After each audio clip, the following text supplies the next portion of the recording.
Welcome to Talk Across America. I'm Doug Miles, and we're here in beautiful Sarasota, Florida.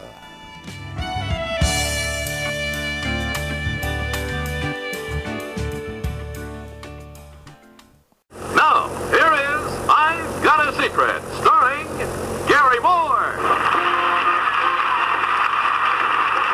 Thank you very, very much. Good evening, and welcome to another I've Got a Secret show. Without further ado, let's meet our panel. First, returning from a short vacation, is Bill Cullen. Next, returning from rehearsals for the musical comedy she's going to be doing this summer, Betsy Palmer. And then, returning from his barber, is Henry Morgan. And sitting in for the honeymooning Bess Meyerson is the lovely star who has just returned from a cross-country tour in the musical Bye Bye Birdie, Gretchen Weiler. That's our group. Welcome back to the Suncoast Magazine. Great pleasure right now to welcome one of my favorite TV personalities and actresses since I've grown up watching her on TV. I hope she doesn't mind me saying that. Not Betsy Palmer at joining all. us. I grew up being on TV.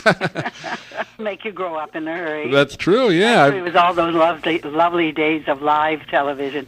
I came to New York in '51 from Chicago, from East Chicago, Indiana, and it was a totally different ball game here. It was all live, you know. We didn't have any tape or anything like that was used on TV. So it was a wonderful adventure and a wonderful growing ground for me as a young actress, and coming out of school and out of summer stock and winter stock, which I did with Paul Newman. We did 6 months of winter stock. Oh, wow. The winter of 1949. Yeah, I worked with a lot of wonderful, wonderful people in my career. What is that like when you do the live, particularly the live dramas back then? I mean, that literally great. was live, no cue cards, right? Great. It was like being in theater. Yeah. That's why it was so much fun, and that's why I loved it, because my first love is theater. And, of course, we didn't have audiences when we did the dramatic things or the comedies. It was all just done in a studio with the technical people, the camera people, the sound people, and all of that. So we became a little family for the duration of rehearsals and of doing the shows live. And then everybody split and went their own way. James Dean and I worked together in a couple of shows and became friends, a little romantic thing, sort of type thing. But you did, you know, with all the people that you worked with, you became close to some, and others just went on, and you didn't. But we all began back then. We all were there in those early days of the adventure, and little did we know it was going to be called the golden years, you know, which they refer to it now. When Jackie Gleason, whom I did my first Playhouse 90 with him, we did Soroyan's Time of Your Life, but his phrase was how sweet it was. That's and right. It was beautiful. How was he to work with? He didn't like to rehearse, he from what was I heard, great. right? I'm sorry? He didn't like to rehearse, though, from what I No, heard. well, that's not true. Not when it came to doing a dramatic show. It might very well have been true as far as his variety show was concerned. But because, I mean, what stand-up comic really works impromptu anyway and spontaneously, and that's what he was doing, basically, in those days. I mean, you know, it was live again, and they wanted to keep the surprise, even for themselves, in it. So I'm sure that's had something to do with his not wanting to rehearse. I mean, once you've said it, you've said it. You don't want to go back over it and do it again, especially if it's spontaneous.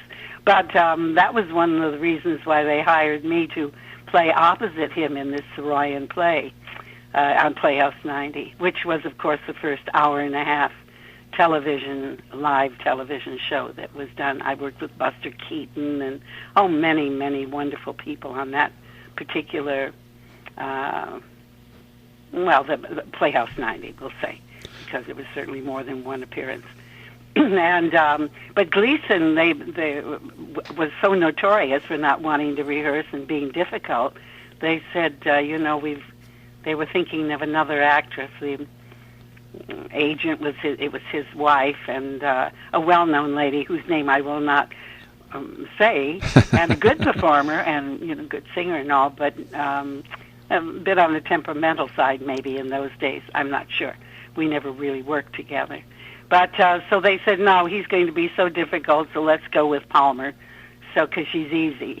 And it just worked out. He rehearsed all the time. He couldn't have been more professional. And he called me Baby Fat, because I had fat cheeks in those days.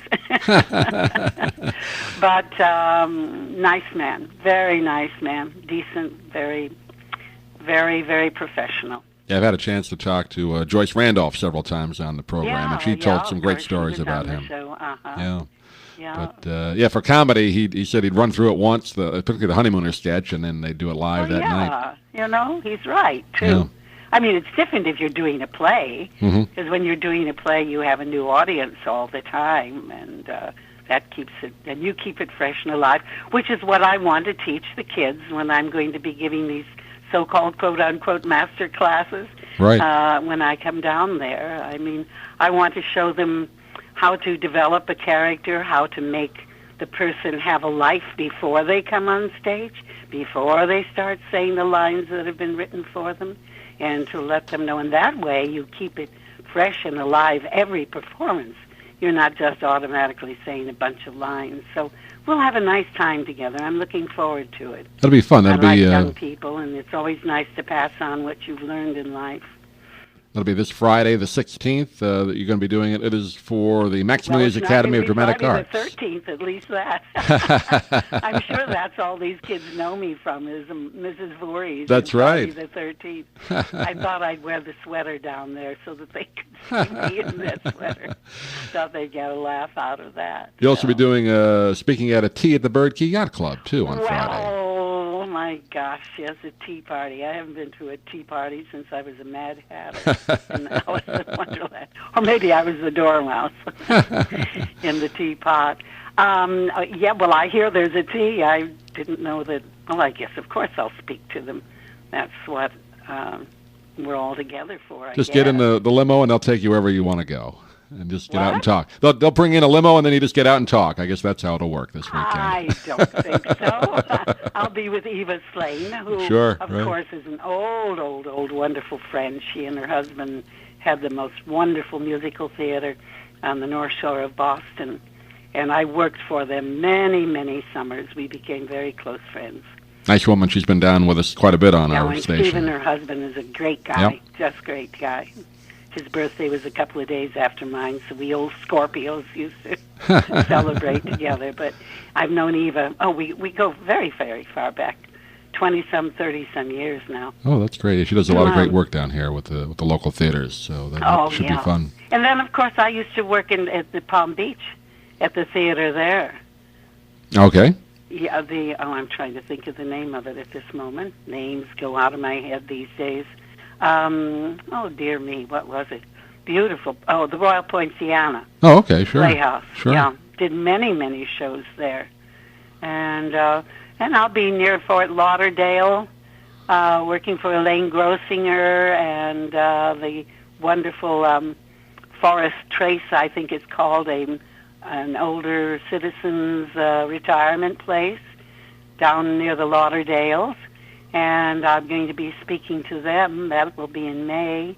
And then I'll be down doing an autograph signing thing near Fort Lauderdale in October for, Friday the 13th. There's a horror fest down there. Right. So I'll be in Florida a lot this year. A lot of trips down, so that's good. That's great. Yeah, it's a great arts I used to play area. at the Playhouse in Coconut Grove. Mm-hmm. Yeah, I did Peter Pan down there, did South Pacific down there, and yeah, I like Great state for theater, particularly Sarasota with theater and the arts. You'll enjoy it over here. Oh, I know I will. I played in the Purple Theater. Oh, Van Wezel, sure. Louis Jordan and I toured for 11 and a half months in Gigi, and we played the theater down there in Sarasota. What's great. The name of it, the Purple one? The Van Wezel. Van Wezel, that's we all call it the Purple Palace or the Purple Cow. There's all names for it. Oh, whatever. It was lovely. Yeah, it was very nice. So.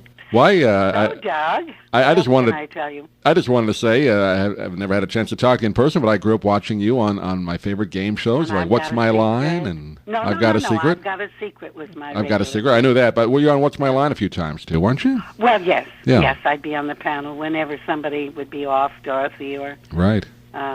Arlene, then they bring us over from the other show to substitute. I've got to figure it was a fun game show to watch because it was. It was so interesting. They've tried to revive these shows. Not as good, not even close. They've tried to revive Secret many times. Yeah. But they missed the point. It wasn't the game. The game was rather naive and nothing. It wasn't a very intellectually stimulating sort of type thing. But it was the Gleason and Todman had a knack for putting the right people together. First of all, they always had a good leader of the captain of the ship in Gary Moore and John Daly. And and then when you came to the panelists, our panelist was Henry Morgan and Bill Cullen and Jane Meadows when I started with it, myself. And then when Jane left, Bess Meyerson came in. That's right. But Henry was the acid, and I was the sweet, and Bill Cullen was Joe College, and Bess Meyerson, of course, was, and Jane, they were the glamour gals. So, but all that chemistry worked very, very well, and that's why the audiences fell in love with us, and still are, in a funny way. You'd be surprised the people that still talk about those days and those shows and how everybody loved us. Yeah, they show them again on the Game Show Network occasionally. Which, but I think I've been told that they don't show Secret anymore. No. Because we had a cigarette sponsor. Right. Are you ready for something as silly as that? We put Men on the Moon. You can't take off in the middle of a crazy old piece of film you can't erase and black out. Oh, they can do it now, sure. Winston's. Well, of course they could. But Gary smoked all the time. We all did. Yeah. That was the years that people smoked on television. That's just the way it was. Exactly, and in the movies, and drank martinis. That's right. In those pretty cool glasses, And then Steve Allen, wasn't he on quite a bit as well? Well, Steve came after Gary was phasing out of the show. Right. And finally retired. Because actually Gary was not very well. I think it had to do with his smoking, too. He went on to do To Tell the Truth for a while, and then he retired from that. So it was the great years of game shows, which I enjoyed. All of us. I was on the first To Tell the Truth also. In fact, they took most of our panel over to experiment with it to see how it was going to work before they settled with the regular people. Yeah, Bud Collyer was the original host, and then Gary took it over, I think, in syndication. Yeah, I've always enjoyed game shows, and then, of course, you did the Today Show for several years as well. That's right, with Garraway and Frank Blair, who retired into Florida, and what was the guy from Chicago who really wanted me to come back and be on the show with him. But I left the show only because I enjoyed doing it, but it was a full-time job. Actually, Barbara Walters was in the office upstairs putting spots together for the show. That's right. She was a writer. Writing for it before she came on and became the gal. But Hugh Downs wanted me to come back because I had known Hugh in Chicago. He was an announcer at NBC, a staff announcer there. We used to do commercials for one of the first soaps on TV called Hawkins Falls. We used to do soap commercials, as a matter of fact, live. Really? Yeah, nice man, very nice man. I was very happy when he came east and such wonderful success because Hugh's a wonderful guy. He still does occasional a lot of great things, guys, and women. I'm sorry? I said he still does an occasional thing I've seen on TV. I think he moved out to Arizona, last I heard. Hugh Downs. Yes. Oh, he was out there. I think he and his wife, Ruth, had a home there even before he retired. Yeah. Yeah. Busy man. We've all had very full lives. And I'm still working. I go out, and in fact, tomorrow night I'm going to be doing love letters here in New York City. And I do love letters as fundraising for schools and colleges and for hospice in hospitals. And it's a wonderful piece. I've done it for many, many years. I do it with actors, and I do it with people who are not actors. I did it with a state senator from Pennsylvania and a lot of people. The man I'm going to be doing it with tonight is a man that I've known 50-some years. He was a friend of my ex-husband's, who's an OB/GYN doctor. And we're going to do it at at a synagogue here Oh, really? Oh, in New that's York interesting. City. And so I'm all over the place doing things like that. Bring it down to Sarasota, too. They'd love to see that down there. I'd love to do it down there. I absolutely would. I do it like nobody does it. Gurney wants you just to read it, but I act it. Yeah. It's love letters between a couple. It's kind of their whole romance, right? Yeah, right. Actually, I'm using it. I sent a copy down and had them make copies for the young people that are going to be doing the class with me, because we're going to take those two characters and I'm going to show them how to apply, what it is that I would like them to learn as far as becoming actors of merit and worth. And, good. And enjoyable. That'll be great. To be a performer, instead of just going through it by rote, right? Which a lot of people do, which is boring for the audience and boring for the actor. Oh, sure. Well, we'll see. But I would love to come down and do it. Yeah. Well, Betsy Palmer, it's been great to chat with you for a couple of minutes. It's been wonderful chatting with you. Look forward to seeing you down here. It'll be Friday and Saturday. You're down. Yes. Friday's the tea. I just saw on the website Saturday's the class. So okay. So I'll talk to the middle school in the morning and the regular high school guys, and then I guess I'll do the thing with them in the afternoon. That's it. Yes, that makes sense. That'll be great. Oh, I'm glad. Well, hope we can visit with you again. I love talking television and movies. If you're going to be around over there and wherever I'm going to be being, then please say hello. I will. We look forward to having you with us on the show again. Thanks, Betsy. Do a nice face-to-face. Great. We'll take a break. Okay. Be right back. Thank you, Doug.